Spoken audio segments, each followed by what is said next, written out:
गत 31/10/2025 लिख सरदार वल्लभ भाई पटेल 150तम जन्मदिन में राष्ट्रीय एकता दिवस भाव दुबलागढ़ी टी बीच रे कसाफल मेराइन थाना द्वारा पालित हो जो दुबलागढ़ी ग्राम पंचायत सरपंच प्रवीण कुमार साहू और सहायक सहायक माँ एवं दुबलागढ़ीर स्वेच्छासेवी बंधु मैंने उपस्थित थे। प्रथम बीच रे एकता हो गणदौड़ कार्यक्रम होता पर एकतार मंत्र एवं पुलिस और लोक मध्य समन्वय विषय कसाफल आईआईसी रश्मिरेखा महालिका कहवा सहित अन्य पुलिस अफिसर माने निजर मंतव्य प्रदान कर देखा मिलता।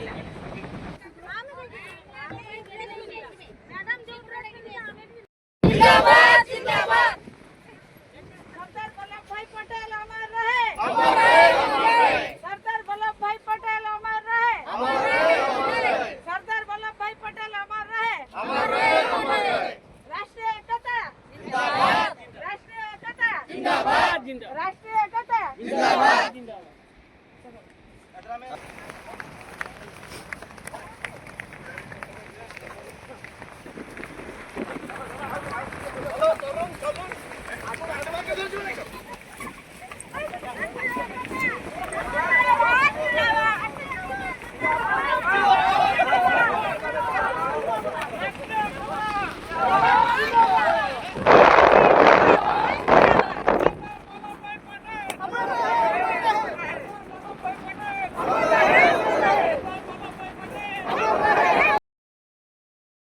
आज सरदार वल्लभ भाई पटेल 150तम जन्मदिवस आम राष्ट्रीय एकता को बजाय रखापी आम समस्ते एठिकार सर्वसाधारण स्त्री लोक पिला छुआ समस्त मिसिकी गोटे गणदौड़ करूँ।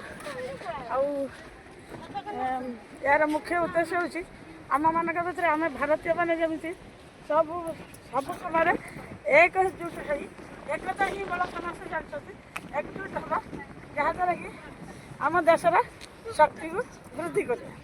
आज ये राष्ट्रीय एकता दिवस आज आम मेराइन कसाफल मेराइन आईसी मैडम आम पंचायत को माने बासी बहुत बहुत धन्यवाद दूसरी आम सहित सहयोग कर मेराइन सब सार मैंने आम पंचायतवासी मैंने एसएच ग्रुप माँ मैंने समस्ते ये गणदौड़ सामिल दे बहुत बहुत धन्यवाद।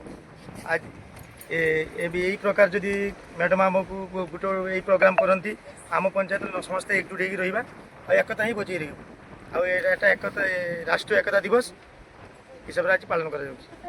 थैंक यू जी। सरदार वल्लभ भाई पटेल 152तम जन्मदिवस से थिले आम देशर एकतार प्रतीक जन्मदिवस उपलक्षे आज राष्ट्रीय एकता दिवस पालन कराउछि। ओडिशा समेत प्रत्येक राज्य में आज प्रशासन तरफ गोटे गणदौड़र आयोजन कराई जे पुलिस डिपार्टमेंट सहित कसाफल मेराइन पुलिस सहित कसाफल एरिया जी आम भाई भौणी मैंने अच्छा माँ मौसी मैंने अच्छा समस्त सामिल होती आमर एकता ही मतलब जना पड़ी समस्त एकत्रित होकर गोटे गणदौड़ भाग नौ लोक मान एकता निर्दिष्ट करापरी जदि प्रत्येक कार्यक्रम पुलिस आउ पब्लिक भितर सामंजस्य बहुत खुशी लगे।